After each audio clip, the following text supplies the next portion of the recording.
네, 지난주에 복음에는 하나님의 의가 나타났다. 그래서 하나님은 하나님의 의, 그 십자가의 사랑을 이렇게 나타내신다라고 했습니다. 그래서 우리도 우리의 의를 하나님께 나타내는데 다른 것이 아니라 정말 십자가를 바라보는 거죠. 우리가 십자가를 사랑하고 십자가로 나아가는 것이 우리의 의입니다. 우리가 선한 일을 하는 것보다 더 중요한 것이 우리가 십자가를 높이고 십자가의 공로를 의지함으로 하나님께 나아가는 것을 하나님은 가장 기뻐하세요. 그럼 늘 하나님 입장에서 한번 생각을 우리가 해볼 필요가 있습니다. 하나님은 이 세상의 어떤 것보다 그 독생자 예수 그리스도가 십자가에 죽으신 것들을 사람들이 알고 기뻐하고 의지하는 것을 가장 좋아하세요. 아니 그 단순히 인간만 해도 내 자녀가 그렇게 했으면 그것을 알아주는 것이 가장 기쁜 것이지 뭐 라면 끓여주고 밥 사주는 게 그거보다 훨씬 더 중요하잖아요, 그렇죠? 그래서 우리의 의를 나타내야 되는데 그 로마서에는 이렇게 우리의 의를 나타내야 됨에도 불구하고 왜 나타내야 되냐 이런 그리고 사실 교회에 나온다고 예수님을 정말 잘 믿고 예수님을 향한 갈망이 다 있는 것도 아니고 근데 이제 이 1장, 2장, 3장에서는 하나님 이제 그런 것들에 대해서 좀 다루고 있습니다. 그래서 마음에 하나님을 모셔라. 아직 예수님을 마음에 영접하지 않은 분들은 예수님을 왜 마음에 영접해야 되는지 그리고 이제 영접했어도 예수님과 좀 관계가 소원해진 하나님과 멀어진 분들이 다시 내 마음의 보좌에 예수님을 모시는 그런 시간이 되면 좋겠습니다. 하나님의 의를 맡고 있는 것이 불의라고 했습니다. 불의. 근데 복음에는 하나님의 의가 나타나고 있어요. 여러분 하나님이 복음에는 복음이 기쁜 소식이잖아요. 다 좋은 거잖아요. 하나님 너희를 사랑한다. 창조주가 피조물을 사랑한다. 내가 너희의 죄를 용서하겠다. 내가 너희를 자녀 삼아 주겠다. 너희를 지옥 보내지 않고 천국을 보내겠다. 아니 이게 다 좋은 소식인데 사람들은 왜 복음을 안 믿을까요? 안 믿을 뿐만 아니라 심지어는 반대하고 비웃고 대적하는 일들이 많아요. 당연히 이게 기쁜 일이고 감사해야 될 일이고 심지어 내가 잘 안 믿어져도 나쁜 소식은 아니잖아요, 그렇죠? 근데 사람들은 참 희한하게 이 복음을 대적하는 사람도 심지어 있고 반대하는 사람도 있고 심지어 교회 안에서 있으면서도 별로 감사하거나 그렇게 생각하지 않아요. 하나님의 의에 대해서. 그 참 이게 신기한 일입니다. 아니 남을 죽인다는 것도 아니고 뺏어가겠다는 것도 아니고 벌 주겠다는 것도 아닌데 왜 이렇게 하나님의 의는 방해를 많이 받고 있고 저항을 사실 많이 받고 있을까요? 불신자들에게는 물론이고 교인들 안에서조차도 그런 마음들이 있어요. 그래서 여러분 죄인들은 사실 하나님의 의를 좋아하지 않습니다. 왜 하나님의 의를 싫어하냐면 죄인이기 때문에 그래요. 죄인이 아니면 하나님의 복음을 들어보면 그 복음을 싫어하거나 반항하거나 거부할 이유가 하나도 없거든요. 물론 믿고 따르는 건 좀 별개의 문제지만 안 믿을지라도 하여튼 너무 좋은 건데 나는 믿기 싫어. 이런 정도 외의 반응이 나타나면 안 되는 거거든요. 더군다나 하나님을 믿는 자라면 당연히 기뻐하고 너무 좋은 소식이니까 감사하고 또 따르는 것이 또 마땅한데 현실은 그렇지 않은 것입니다. 로마서 1장 18절을 한번 같이 읽어볼게요. 실제 죄인들은 하나님의 의를 좋아하지 않습니다. 1장 18절 같이 읽어볼게요. 시작. 하나님의 진노가 불의로 진리를 막는 사람들의 모든 경건하지 않음과 불의에 대하여 하늘로부터 나타나나니. 아멘. 바울이 그것을 말하고 있는 거예요. 야, 하나님의 의가 사람들이 다 기뻐하거나 안 받아들여도 긍정적으로 생각하는 게 아니고 불의로 사람들의 불의로 진리를 막고 있다라고 얘기하는 거예요. 이 막고 있다라는 것은 사실 이렇게 전쟁하는 모습이 이게 연상이 되는 거예요. 하나님의 의는 이렇게 성문을 부수고 들어가서 내가 너희를 구원하겠다. 너희를 내 품 안에 돌아오게 하겠다라는 하나님의 강력한 의지가 있는 것이고 근데 한쪽에서는 성문을 꽉 닫고 지키면서 절대 십자가의 구원을 막으면서 이 불신자의 불의라는 군대로 이렇게 막는 거죠. 적극적으로 막는 것입니다. 인간의 불의는 하나님과의 관계에서 책임을 다하지 않는 거라고 그랬어요. 그게 불의라고 했습니다. 믿는 자의 불의는 지난주에 말한 대로 십자가의 용서와 사랑을 믿고 하나님께 나아가지 않는 것이 불의예요. 십자가를 믿고 하나님께 나아가지 않는 것이 불의입니다. 이것이 믿는 자의 불의예요. 근데 이제 믿지 않는 자나 믿음에서 자꾸 떠나는 자의 불의가 있는데, 그것은 피조물이 창조주를 인정하지 않고 우상을 섬기는 것입니다. 또 하나는 죄인이 용서해주는 구원자 하나님을 믿지 않는 거예요. 이렇게 두 가지로 불의로 진리를 막는 것이 나타납니다. 그럼 피조물은 당연히 창조주를 인정해야 되고 창조주를 섬겨야 되는 것이 마땅한데, 피조물이 창조주를 아주 우습게 여기고 심지어 무시하고 모욕하는 현상까지 나타나는 것. 그리고 죄인은 구원자를 감사하게 받아들여야 되는 거예요. 그게 의예요. 근데 이 죄인 주제에 구원자를 배척하고 심지어 구원자를 모욕하고 반역하는 일은 죄인으로서는 아주 불의한 것입니다. 이 창조주의 영광을 성경은 본래의 우상으로 바꿨다고 그래요. 로마서 1장 20절부터 23절 같이 한번 읽어보겠습니다. 이게 불의에 대해서 말하는 거예요. 지금 피조물이 얼마나 창조주에서 불의함으로 막고 있는가에 대한 내용이 20절부터 23절입니다. 같이 읽어볼게요. 시작. 창세로부터 그의 보이지 아니하는 것들 곧 그의 영원하신 능력과 신성이 그가 만드신 만물에 분명히 보여 알려졌나니 그러므로 그들이 핑계하지 못할지니라. 하나님을 알되 하나님을 영화롭게도 아니하며 감사하지도 아니하고 오히려 그 생각이 허망하여지며 미련한 마음이 어두워졌나니 스스로 지혜 있다나 어리석은 자 되어 썩어지지 아니하는 하나님의 영광을 썩어질 사람과 새와 짐승과 기어다니는 동물 모양의 우상으로 바꾸었느니라. 네, 여기 21절에 하나님을 안다는 것은 그 만물의 영원한 하나님의 영광을 안다라는 것이 아닙니다. 창조를 안다는 거예요. 그리고 창조주가 있다라는 것을 안다는 것입니다. 이런 만물에 하나님의 영원하신 능력과 신성이 분명히 보여집니다. 그냥 꽃 한 송이를 자세히 들여다봐도 이게 너무나 신기하구나라는 걸 그냥 사람들이 아는 거예요. 그걸 무슨 분석해서 연구해서 아는 게 아니라 그냥 신기한 거예요. 매일 떠는 해와 매일 지는 그 노을만 봐도 어떻게 그렇게 매일 다르게 하는지, 그게 과학적으로 몇 미터가 떨어졌고 이런 걸 몰라도 그냥 이게 정말 조물주에 놀라운 섭리가 있다라는 것을 그냥 아는 것입니다. 제가 몇 달 전에 양자역학이나 물리에 대해서 말하면서 그 과학 세계도 자세히 들여다보면 이 창조가, 하나님의 창조가 사실 얼마나 놀라운지를 볼 수 있어요. 그리고 그냥 우리의 양심만 들여다봐도 이게 그냥 세포가 어떻게 물질 덩어리가 우연 발생적으로 생겨서 뭔가가 이렇게 진화해서 된 것이 아니라는 것을 그냥 자기가 자기를 그냥 가만히 생각해도 깊이 생각하지 않아도 됩니다. 그냥 조금만 생각을 해보면 이게 참 신비한 일이다. 정말 너무 신기하다. 그래서 그냥 사람들은 TV도 다큐도 희한합니다, 여러분. 창조가 아니라고 말하면서도 우주를 다루면서 신비합니다. 놀랍습니다. 신기롭습니다. 동물의 세계, 신비의 세계입니다. 다 신비를 말해요. 그런데 창조는 아니라는 거예요. 이게 말이 모순이 있잖아요.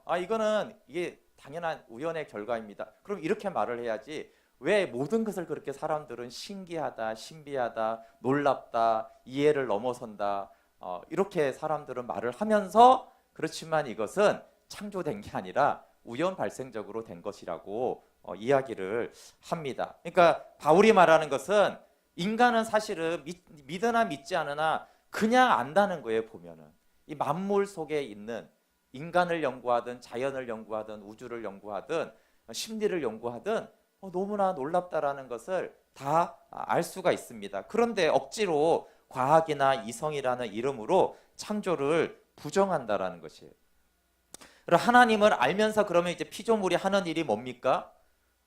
하나님의 영광을 썩어질 사람과 새와 짐승, 기어다니는 동물 모양의 우상으로 바꿉니다.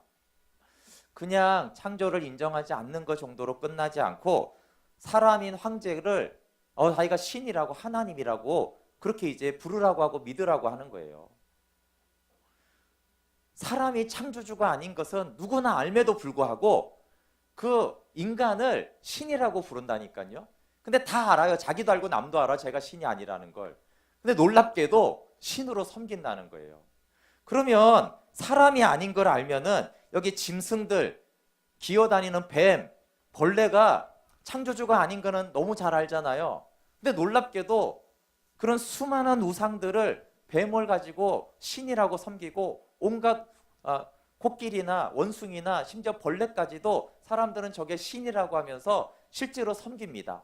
그럼 만물을 봤을 때 이게 창조가 있다라는 이 아는 것은 부정하고 조금만 생각해 보면 사람도 아니고 이 짐승도 이 벌레는 이 뱀은 절대 우리를 구원하거나 우리를 도와줄 수 있는 더구나 창조주가 아닌 걸 너무나도 잘 아는데 놀랍게도 그 우상들을 실제로 사람들은 만들어서 섬깁니다. 지금은 그럼 뭐 뱀 같은 거 안 섬기지 않습니까? 그럼 그런 과학을 섬기는 거는 인간을 섬기는 게 아닌가요? 그러면 황제를 섬기는 거는 우상이고 인간의 지성을 섬기는 것은 그거는 인간을 섬기는 게 아닌가요? 인간의 과학을, 인간의 지식을 그것이 우리의 유토피아를 줄 것이고 우리의 문제를 다 구원할 거라고 믿는 것이 황제 숭배와 다르다고 생각하십니까? 본질은 똑같죠. 결국 인간으로부터 나오는 어떤 것을 결국 숭배하고 그것을 마치 구원자인 것처럼 창조주라고 말하진 않지만 사실상 그렇게 믿는 것입니다. 과학시대인 지금은 인간의 지성을 믿고 그리고 우연을 하나님이라고 하는 것입니다. 하여튼 빅뱅이 일어났는데 왜 일어났는지는 모르겠지만 하여튼 그게 일어났고 하여튼 그렇게 우연히 일어난 것으로 인해서 이 모든 우주와 인류는 시작이 됐고 그게 창조라고 사실상 말합니다. 창조라는 단어를 안 쓸 뿐이지 우연을 창조주로 섬기는 것입니다. 그런데 모순이 있어요. 인간이 얼마나 모순되냐 하면요. 좋습니다. 그럼 우주가 인간이 다 자연 발생적으로 그렇게 빅뱅에 의해서 시간을 지나서 생긴 것이에요. 그렇다면 철학과 인문학은 정치는 왜 인간의 존엄성을 자꾸 말하는지 모르겠어요. 우연이라면 얘나 그냥 돌이나 시멘트나 인간이나 다 우연의 산물이고 자연의 한 부분이잖아요. 그러면 인간이 콘크리트보다 왜 더 중요하냐고요. 그런데 사람들은 지금은 인권이 지금 우상화되어 있는 시대만큼 인권이 너무 중요하다는 거예요. 그럼 왜 바이러스의 박권은 왜 없냐는 거예요. 공기의 공권은 없어요? 아니 인간이 살기 위한 공기 말고요. 그냥 공기 자체가 공권이 있어야 될 거 아니에요. 공기의 권한이 있어야 되고 흙에 흙권이 있어야 될 거 아니에요. 산엔 산권이 있고 나무에 나권이 있어야 될 거 아니에요. 왜냐하면 동일하게 시작됐으니까 동일한 가치가 있는 거예요. 아니면 그냥 인간이 힘이 세니까 인간의 권리를 억압하는 게 인간의 권리고 인권입니까? 그러니까 모순이에요. 정말 액면 그대로 우연히 다 생겼다라면 모든 만물은 동일한 가치가 있는 거예요. 인간의 권리를 주장하는 것은 모순입니다. 근데 한쪽에서는 인간은 우연 발생적이라고 말하고 한쪽에서는 어느 시대보다 인간은 존엄하고 인간은 가치가 있고 인간은 권리가 있어서 인간의 권리는 누구도 침해하면 안 된다. 심지어 신도 침해하면 안 되고 어떤 인간도 어떤 자연물도 인간의 권리는 침해하면 안 된다는 거예요. 근데 이게 모순이잖아요.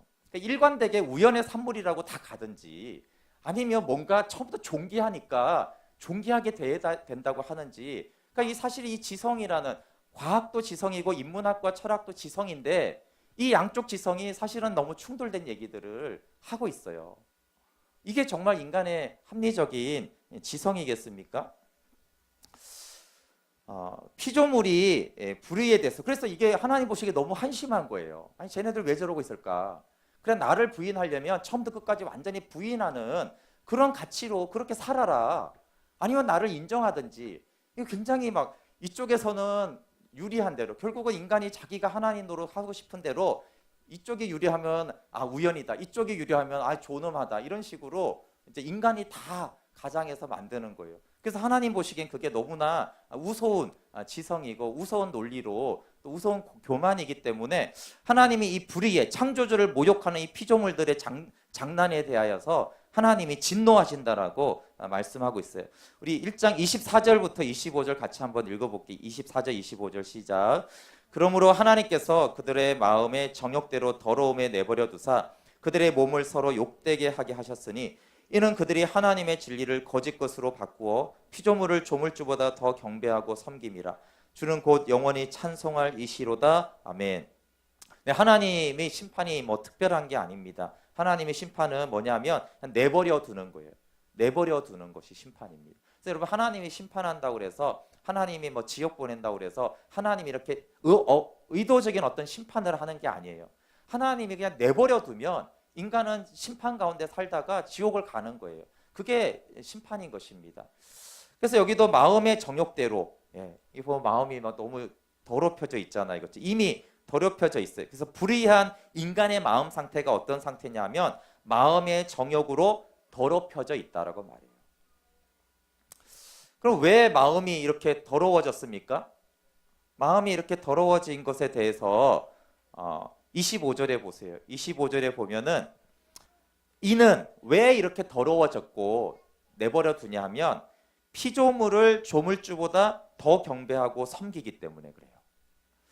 그럼 피조물을 조물주보다 더 경배하고 더 사랑하고 섬기면 인간의 마음이 정욕적으로 더럽혀지게 되는 거예요. 우리는 나쁜 걸 보고 상처를 받아서 마음이 더럽혀졌다고 생각하는데 그건 더럽혀진 상태에서 더 상처가 입힌 것이고요. 인간의 마음이 정욕으로 더러워진 것은 피조물을 조물주보다 더 경배하고 섬기고 따라다녔기 때문에 그래요. 그래서 피조물을 하나님보다 더 사랑하고 따라다니고 집착하고 그것을 추구하면 인간은 마음의 정욕으로 마음이 더럽혀졌어요.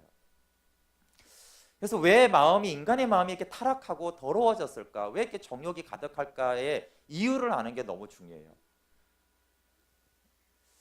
근데 물론 영향은 있지만 어렸을 때 부모님이 너무 상처받아서 그때 너무 나쁜 일이 있었어. 그런 것 때문에 우리 마음이 그렇게 더럽혔다고 생각하는데 그렇지 않은 거예요. 바울은 피조물을 돈을 조물주보다 더 사랑하면 너희의 건강을, 너희의 어떤 물체를, 어떤 사람을, 어떤 동물을 그렇게 하나님보다 더 사랑하면 어쨌든 피조물을 더 사랑하면 인간의 마음이 더러움과 정욕으로 가득 차는 거예요. 이미 다 이 상처가 났는데 저기 빨간 거 있듯이 이미 시꺼머졌는데 거기다가 인간의 악들이 더 상처를 주는 거예요. 더 배신하고 어떤 그런 것 때문에 더 상처를 입는 것이죠. 그리고 이 땅에 태어나서 아무도 상처 안 받고 저 산속에서 오로지 평생을 살아도 그 사람의 마음이 정욕으로 더럽혀져 있는 것입니다. 왜냐하면 그가 피조물을 더 사랑하고 섬기고 경배하면 그렇게 되는 것이에요. 그래서 이 본질을 알아야 돼요. 왜 내 마음이 이렇지? 그럼 그거 성장 배경보다 더 심각한 문제는 내가 피조물을 더 사랑하기 때문에 그래, 하나님보다. 그래서 피조물을 조물주보다 더 사랑하고 섬김으로 나타난 하나의 대표적인 결과를 성경은 동성애라고 말하는 것이에요. 우리 1장 26절 27절 같이 한번 읽어볼게요. 26절 27절 시작. 이 때문에 하나님께서 그들을 부끄러운 욕심에 내버려 두셨으니 곧 그들의 여자들도 순리대로 쓸 것을 받고 영리로 쓰며 그와 같이 남자들도 순리대로 여자 쓰기를 버리고 서로 향하여 음욕이 부릴 듯하며 남자가 남자와 더불어 부끄러운 일을 행하여 그들의 그릇 때문에 상당한 보응을 그들 자신이 받았느니라. 여기 이 때문에가 뭐예요? 피조물을 조물주보다 더 경배하고 섬기는 것 때문에 하나님이 내버려 두세요. 또 이미 그 안에 부끄러운 욕심이 있는데 그걸 내버려 두니까 나타나는 현상이 동성애로 나타나는 것입니다. 그래서 하나님의 의는 십자가 사랑으로 나타나고 이 마음의 정욕의 더러움에 나타난 한 예가 동성애로 나타난다는 것입니다.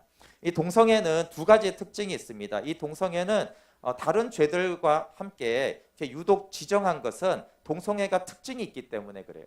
동성애는 가장 경계해야 되면서 또 한편으로 가장 긍휼히 여기며 기도해 줘야 될 어떤 대상인데요. 가장 경계할 이유가 뭐냐 하면 피조물을 조물주보다 더 사랑한 극명한 증거가 동성애이기 때문에 동성애를 예의주시해야 되는 것이. 이것은 동성애 자만이 아니고 동성애가 이 시대에 어떻게 나타나는지를 보면은 이 시대가 피조물을 얼마나 경배하고 사랑하는지가 증거라는 거예요. 동성애는 역사상 항상 있었습니다. 근데 이 동성애가 극대화되는 시대는 어떤 시대예요? 동일한 거는 사람들이 얼마나 창조주보다 피조물을 사랑하는 시대인가를 동일한 현상인 거예요. 그 증가가 동일하게 나타나는 것이에요. 그래서 동성애가 극성한다라는 것은 무슨 뜻이냐면요. 이 시대가 어느 때보다도 하나님을 무시하고 창조주를 무시하고 피조물을 적극적으로 사랑하는 시대라는 것이에요. 그래서 여러분 이 시대와 다음 세대 교육이 쉽지 않습니다. 여러분 어른들이 우리 옛날 세대 생각하면서 옛날 시대 생각하면서 우리 아이들도 그렇게 잘할 거고 교육적으로 될 것이라고 생각하는데 그렇지 않습니다. 시대가 여러분 4차 산업혁명, 뭐 문화, 인터넷 이런 것으로만 이런 것도 보도 알 수 있지만 성경적으로 보면 성경에서는 뭐 인터넷을 말하거나 그러진 않잖아요. 그렇죠? 근데 성경에서는 그 중에 하나를 뭘 보라고 하냐면 동성애가 그 시대 가운데 어떻게 인식되고 말되어지고 그 문화적으로 되느냐를 보라는 거예요. 소돔과 고모라는 정말 합법화가 됐습니다. 오늘날로 말하면 완전한 합법화 시대였죠. 그러면 그 시대가 뭘 말하는 거냐면 동성애를 말하는 게 아니에요, 여러분. 얼마나 피조물을 사랑한 시대가 되었는가, 얼마나 창조주를 없애버린 시대가 되었는가가 소돔과 고모라를 말하는 거예요. 로마서로 말하면은. 그래서 지금 동성애 합법회나 퀴어 축제를 보시면 이 시대가 굉장히 달라졌다는 걸 알 수 있어요. 지금 이 다음 세대들은 하나님을 얼마나 무시하고 피조물을 하나님보다 경배하고 사랑하는 시대를 태어나서부터 잘하고 있는 거예요. 태어나서부터 창조주가 무시되고 피조물을 사랑하면서 살아라는 그 시대를 극명하게 살아가고 있는 거예요. 물론 어른 세대도 그랬죠. 그러나 그 강도와 정도가 지금 훨씬 더 심한 시대를 아이들이 자라가고 있다라는 것입니다. 그래서 알아서 자라가면 어떻게 돼요? 알아서 가만히 두면 피조물을 창조주보다 더 사랑하게 돼 있어요. 여러분 태어나면서부터 그 문화에 자랐는데 태어나면서부터 존재하는 그 문화를 극복할 수 있는 사람이 몇 명이 된다고 생각하세요? 우리가 지금 조선시대를 보면 웃기죠?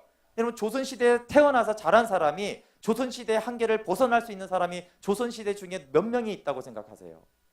문화라는 것은 태어나면서부터 내가 지성이 자라기 이전에 형성된 그 문화를 넘어서서 그 시대를 초월한다는 것은요, 그건 사실상 일반 사람에게 그건 불가능한 일이에요. 시대를 넘어서 역사에 우리가 나오는 그 몇 사람들이 시대를 넘어선 어떤 사고와 생각과 삶을 살았지만 그것은 힘든 거예요. 마찬가지로 100년이 지나고 지금 우리 시대를 보면서 그렇게 생각할 거예요. 왜냐하면 우리는 이 시대를 살기 때문에 이 시대를 초월해서 진리로만 사는 것이 그렇게 만만한 게 아니에요. 정말 성령의 역사와 진리가 조명되지 않으면 그것을 넘어서서 알아서 자기가 알아서 이 지성으로 결단으로 그렇게 할 수 있다. 그럼 그건 불가능합니다. 성령의 역사가 복음의 역사가 아니고는 그 시대의 문화를 초월해서 넘어서서 살 수 있는 사람은 없다고 봐야 돼요. 근데 지금 시대는 정말 소돔과 고모라의 시대에 가까워지고 있다는 것을 그러니까 눈 뜨고 보고 있는 거예요. 아니, 소돔과 고모라는 상식이 없는 시대라고 생각하면 안 됩니다. 멍청한 시대라고 생각하면 안 돼요. 그들이 아마 그 근동 지방보다 더 지성이었을 것 같아요. 왜냐하면 지금 시대를 보면 지성 사회일수록 이 동성애가 합법화가 더 빨리 되고 있거든요. 그러니까 그 당시 아마 가나안과 그 주변 근동에서 소돔과 고모라가 특별히 부유한 건 성경에 나오죠. 부유하고 지식 있고 이런 문화적인 어떤 것들이 발달된 오히려 더 지금으로 말하면 선진국이라고 생각을 할 수가 있어요. 그렇기 때문에 더 무너진 것이죠. 근데 그 소돔에서 아브라함의 조카 롯은 성경이 의인이라고 증거하고 있어요. 근데 그 의인의 롯의 딸들이 다 가족들이 어떻게 됐죠? 다 무너졌죠. 롯의 신앙이 딸들을 신앙을 지켜내지 못했어요. 다 무너졌죠. 그런데 또 두 번째가 있습니다, 여러분. 동성애는 정말 혐오의 대상이 아니라 궁일이 여기고 사랑하고 기도해 줘야 될 대상이에요. 그게 왜 그러냐면 27절에 뒤에 부분에 이렇게 돼 있어요. 그들의 그릇 때문에 상당한 보응을 그들 자신이 받았느니라. 이게 무슨 말일까요? 그럼 참 동성애가 독특합니다. 지금 이 시대에 많은 문제 중에 유독 강력하게 우리는 정상이야, 우리는 옳아, 이것은 합법화해야 돼, 혐오하지 말라고 이렇게 강하게 주장하는 사람이 동성애 말고는 거의 없어요. 왜 그럴까요? 왜냐하면 그들은 이미 상당한 보응을 그들 자신이 받았기 때문에 그래요. 다른 죄들은 상당한 보응을 받지 않습니다. 근데 동성애는 유독 스스로가 이미 상당한 보응을 받은 사람들이에요. 그래서 다른 죄보다 더 크게 상처받고 정죄받고 고통을 당합니다. 그래서 이 고통이 너무 강한 사람들이 저항을 하는 거예요. 그럼 누가 자꾸 때리면 선생님이 세대 때리면 괜찮아요. 너무 심하게 때리면 학생도 그만하라고 이렇게 하잖아요. 마치 이미 충분히 나는 맞은 것 같은데 계속 때리면은 하지 말라고 이렇게 하는 거예요. 내가 뭐 얼마나 잘못되고 왜 이렇게 이제 반항 심리가 있는 거 하고 동일하지 않지만 그 심리가 있는 거예요. 여러분 퀴어 축제나 합법화가 왜 유독 그렇게까지 하냐면 이들은 상당한 보호를 이미 자아가 큰 데미지를 입은 사람들이에요. 그래서 이 자아를 보호하고 싶은 마음이 다른 보통 사람들보다 강하게 일어나는 것이에요. 거짓말, 자랑, 교만 이 뒤에 나오는 죄들은 정죄와 양심의 가책과를 덜 받아요. 그래서 숨기는 쪽으로 가요. 부끄럽다고 생각해요. 근데 동성애는 부끄러움을 넘어서서 저항하는 거죠. 왜냐하면 우리는 이미 상당한 보응을 받았는데 왜 니네들이 또 추가로 이렇게 비난하고 혐오까지 하는 거야 라고 하면서 반발을 하는 것이에요. 그래서 동성애는 반대해야 되는 것이 맞습니다. 그것이 합법화한다거나 이것은 옳다라고 하는 것은 그것은 아니기 때문에 그래요. 그러나 한편으로는 그들을 사랑으로 수용해 줘야 되는 것은 그들은 상당한 보응을 이미 받은 사람들이에요. 그래서 더 추가적으로 정죄를 당하거나 벌을 받아야 될 그런 사람들이 아닌 거예요, 사실은. 우리가 어떤 사람이 죄를 지으면 그 사람을 처벌을 해서 그 대가를 지불한 보응을 받으면 그 사람이 우리는 뭐 이렇게 한번 범죄가 있다라고 손가락질 하지만 엄밀히 말하면 그 사람은 죄를 받았기 때문에 그 사람은 차별하면 안 되는 거거든요. 왜냐하면 벌을 받은 사람이기 때문에 동성애가 바로 그렇다라는 거예요, 바울이. 그들은 이미 보응을 받았기 때문에 그들은 비난의 대상이 아니라는 거예요. 그래서 잘못은 잘못이지만 그렇기 때문에 오히려 사랑하고 긍휼히 여기고 기도를 해줘서 섬겨줘야 될, 도와주고 함께해야 될 사람인 것입니다. 그러면 동성애 극복 방법은 여기 뭐라고 나옵니까? 그럼 원인을 치유하면 모든 건 해결이 돼요. 하나님을 피조물보다 더 사랑하면 치유가 되는 거예요. 만약에 질병이 있으면 그 질병의 원인을 제거할 수 있다면 그 질병은 치유되는 게 확실한 것이죠. 그런데 이 증상이 왜 왔냐면 하나님보다 피조물을 더 사랑했기 때문에 나왔기 때문에 그러면 이제 피조물보다 하나님을 더 사랑하게 되어지면 이 문제는 해결이 되죠. 하나님이 그 마음에 내버려 두지 않고 그 마음을 지켜주시고 하나님의 평강과 기쁨을 주시면은 그러면 그것들은 치유가 되는 것입니다. 두 번째 피조물의 불의가 하나님을 마음에 두기 싫어하는 거예요. 천사가 사탄이 된 이유가 길게 나오는데 이제 그 핵심만 잡으면 이사야 14장 13절 14절이라고 볼 수 있어요. 한번 천사가 왜 타락해서 사탄이 됐는지 한번 읽어볼게요. 시작. 내가 내 마음에 이르기를 내가 하늘에 올라 하나님의 뭇별 위에 내 자리를 높이리라. 내가 북극 지폐의 산 위에 앉으리라. 가장 높은 구름에 올라가 지극히 높은 이와 같아지리라 하는도다. 네, 내 자리를 높이리라. 내가 하늘에 올라가 지극히 높은 하나님과 같아지리라. 지극히 높은 하나님과 같아지려고 한 것이 이 천사가 마귀가 되고 타락한 이유입니다. 그런데 이 똑같은 이유로 사람을 타락시켜요. 창세기 3장 5절 읽어볼게요. 시작. 너희가 그것을 먹는 날에는 너희 눈이 밝아져 하나님과 같이 되어 선악을 알 줄 하나님이 아심이라. 사탄이 속이는 거죠, 여자를.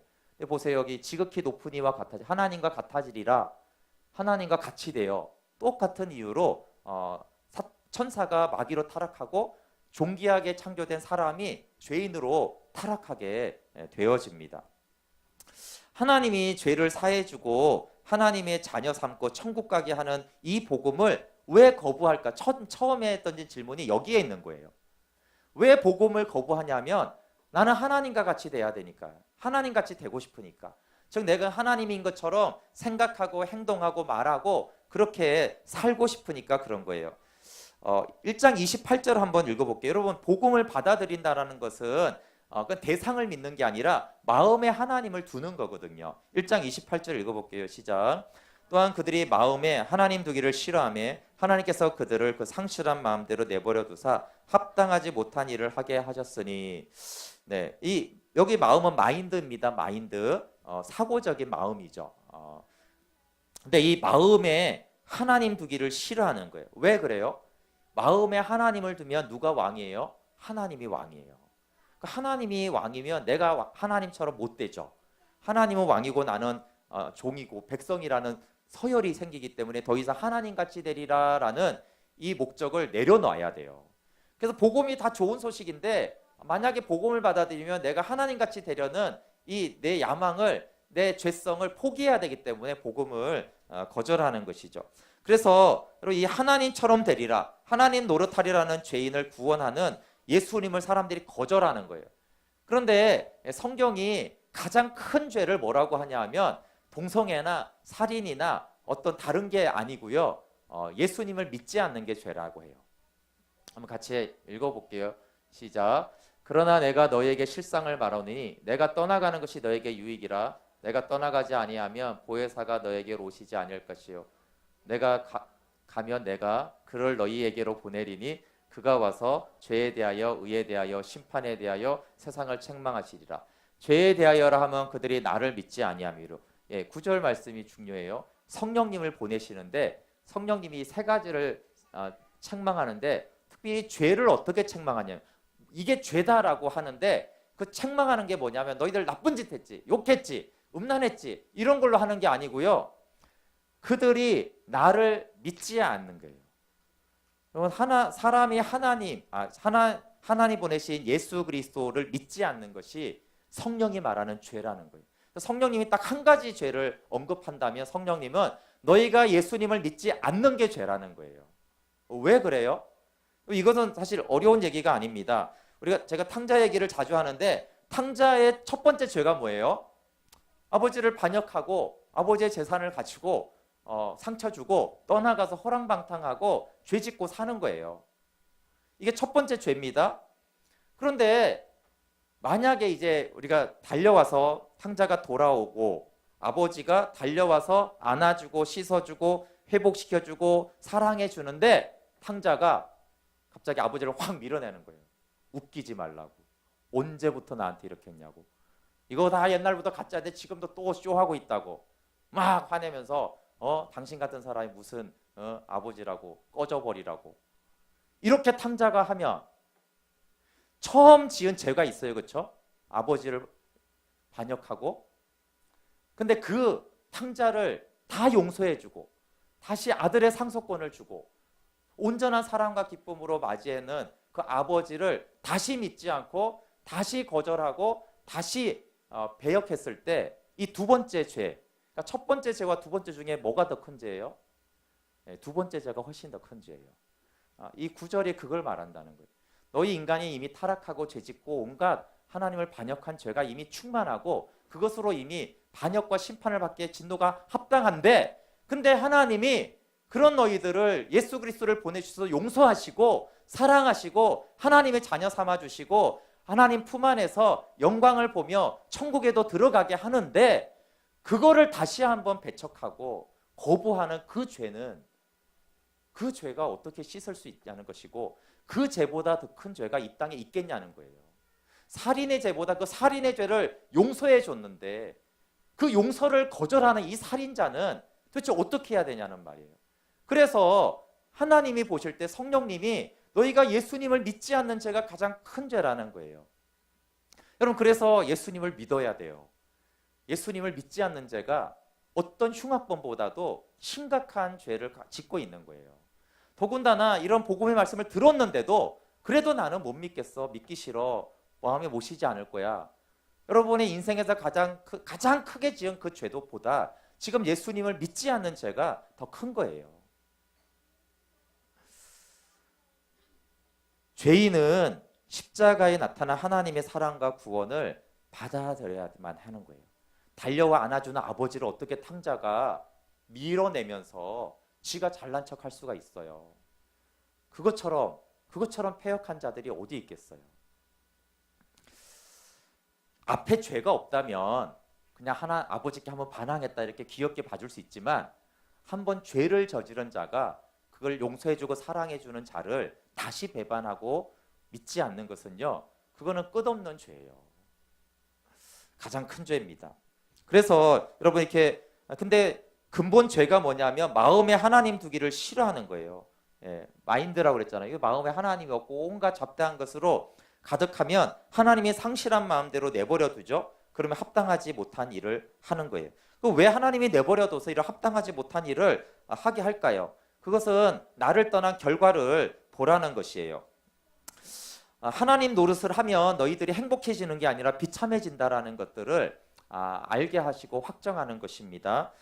우리 로마서 1장 29절부터 32절 읽어볼게요. 하나님 없이 하나님같이 되려고 했던 인간들이 어떤 일을 행하는지를 하나님이 보라는 것이에요. 29절부터 32절 읽어볼게요. 시작. 곧 모든 불의, 추악, 탐욕, 악의가 가득한 자요, 시기, 살인, 분쟁, 사기, 악독이 가득한 자요, 수근수근하는 자요, 비방하는 자요, 하나님께서 미워하시는 자요, 능욕하는 자요, 교만한 자요, 자랑하는 자요, 악을 도모하는 자요, 부모를 거역하는 자요, 우매한 자요, 배약하는 자요, 무정한 자요, 무자비한 자라. 그들이 이 같은 일을 행하는 자는 사형에 해당한다고 하나님께서 정하심을 알고도 자기들만 행할 뿐 아니라 또한 그런 일을 행하는 자들을 옳다 하느니라. 32가지 하나하나 설명할 시간이 없지만 이렇게 한다는 거예요. 악을 도모한다는 거, 악을 발명해낸다 이런 뜻이에요. 하나님의 경고는 이 32가지 죄를 하도록 내버려 두면서 이겁니다. 나 없는, 하나님 없는 인생의 비참함을 인정하라는 거예요. 너희들 옳다라고 하지 말라는 거예요. 그런데 32절에 뭐라고 해요? 옳다라고 한다고요. 옳다라고. 이런 일을 행하고 비참한 일을 하는 걸 보면서도 옳아 우리는 이렇게 한다라는 거예요. 그래서 하나님이 그런 자들에겐 사형이라는 거예요. 이 땅에서는 정죄와 심판을 받을 것이고 저곳에서는 죽음 후에는 영원한 지옥이 있을 거라는 거예요. 그래서 여러분 가장 큰 죄는 예수님을 믿지 않는 죄고요. 하나님이 가장 싫어하는 죄는 죄를 인정하지 않는 거예요. 하나님의 목적은 관계예요, 관계. 죄에 대한 처벌이 아니고 죄에 대해서 합당한 응보를 하는 게 아니라 하나님과의 사랑의 관계가 목적이에요. 그래서 하나님이 가장 좋아하는 게 회개를 가장 기뻐하는데 왜 회개를 가장 기뻐하냐면 잘못하고 이러니까 그런 비굴한 모습을 좋아하는 게 아니고요. 회개를 하면 관계가 회복이 되고 죄를 인정하지 않으면 관계가 회복이 안 돼요. 이건 아주 쉬운 것입니다, 여러분. 회개하는 것은 복구하는 게 아니에요. 회개는 죄를 인정하고 그 죄에서 돌이켜 관계하겠다라는 거예요. 그럼 우리가 다윗의 회개를 보세요. 다윗이 간음하고 우리아를 결국 죽음으로 내몰았어요. 다윗이 회개한 게 우리아를 다시 살려내고 그 가정을 복권시켜줬나요? 아니에요, 여러분. 회개는 돌이킬 수 없는 거예요, 회개해도. 그 사건 자체가. 근데 왜 하나님은 회개를 좋아하시고 다윗을 다 용서해주고 오히려 다시 복을 주시죠? 회복이 안 됐잖아요. 뭐가 회복이 됐어요? 회개해가지고. 그런데 왜 하나님이 회개를 좋아하시냐면 죄를 인정하고 돌이키면요. 다윗과 하나님과의 관계가 회복이 돼요. 죄보다 더 심각한 것은 죄를 인정하지 않는 것입니다. 왜 그러냐면 죄를 인정하지 않으면 관계 회복이 안 됩니다. 여러분 어떤 사람이 죄를 짓고 사고를 친 후에 내가 안 했어 이렇게 말하거나 들통이 났을 때 그게 별 잘못 아니지 이렇게 핑계대는 사람은 어떻게 돼요? 핵심은 그 관계 회복이 안 됩니다. 화목하지 못해요 절대. 이 사람이 계속 내가 늦으려고 늦은 게 아니고 어쩌고 저쩌고 저쩌고 하니까 여자 얼굴 표정이 어때요? 똥 씹은 표정이잖아요. 그렇죠? 인정하지 않는 거예요. 만약에 너무 미안해 내가 늦었어 내가 잘못한 거야 다시는 안 그럴게라고 정말 회개했다면 저 여자 얼굴이 이렇게 했다가 다시 좋아졌을 거예요. 저 사람이 늦은 것을 바꿀 수는 없어요. 이미 지나간 사건이기 때문에.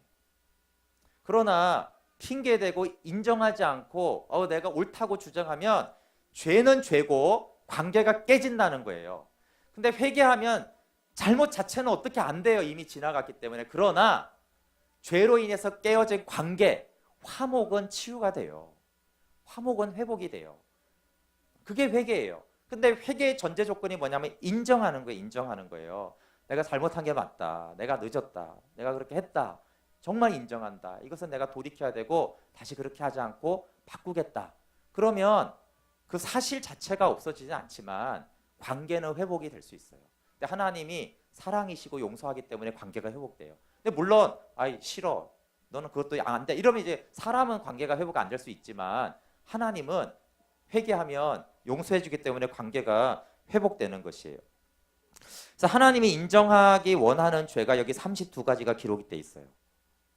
인정하라는 거예요. 너희가 이런 죄가 있고 그리고 이 죄의 결과가 비참하지 않냐.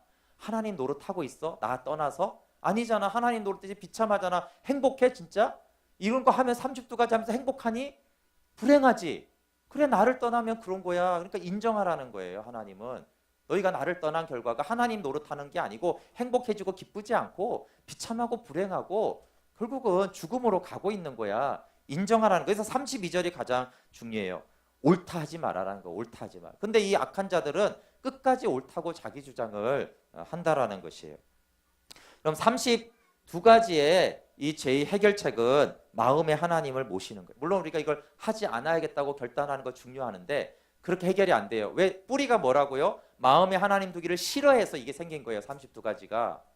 그럼 해결책은 뭐예요? 마음의 하나님을 모시는 거예요.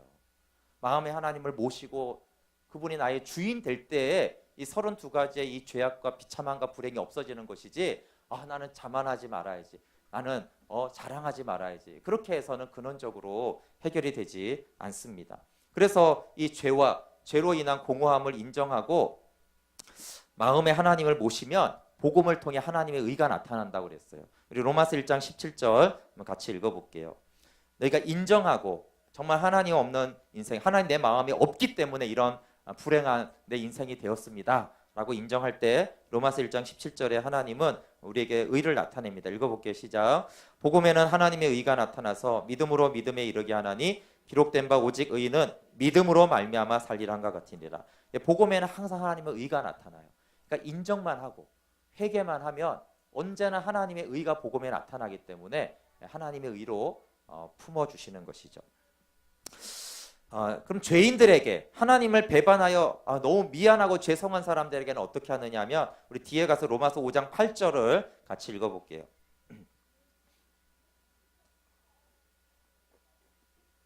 네, 로마서 5장 8절 같이 읽겠습니다. 시작. 우리가 아직 죄인 되었을 때 그리스도께서 우리를 위하여 죽으심으로 하나님께서 우리에 대한 자기의 사랑을 확증하셨느니라. 네, 우리가 회개할 때가 아니고 사실은 이미 죄인 되었을 때 우리를 이미 사랑하셨어요. 그러니까 당연히 회개하는 자는 얼마나 사랑으로 용서해 주시는지. 10절도 읽어볼게요. 시작. 곧 우리가 원수 되었을 때 그의 아들의 죽으심으로 말미암아 하나님과 화목하게 되었은즉 화목하게 된 자로서는 더욱 그의 살아나심으로 말미암아 구원을 받을 것이니라. 우리가 원수 되었을 때 화목하자고 아들을 보내주셨으니까 죄를 인정하고 회개하는 자를 하나님이 그냥 용서해 줄게 이게 아니고요. 화목하게 하는 자로 받아주는 사랑이 있다라는 것입니다.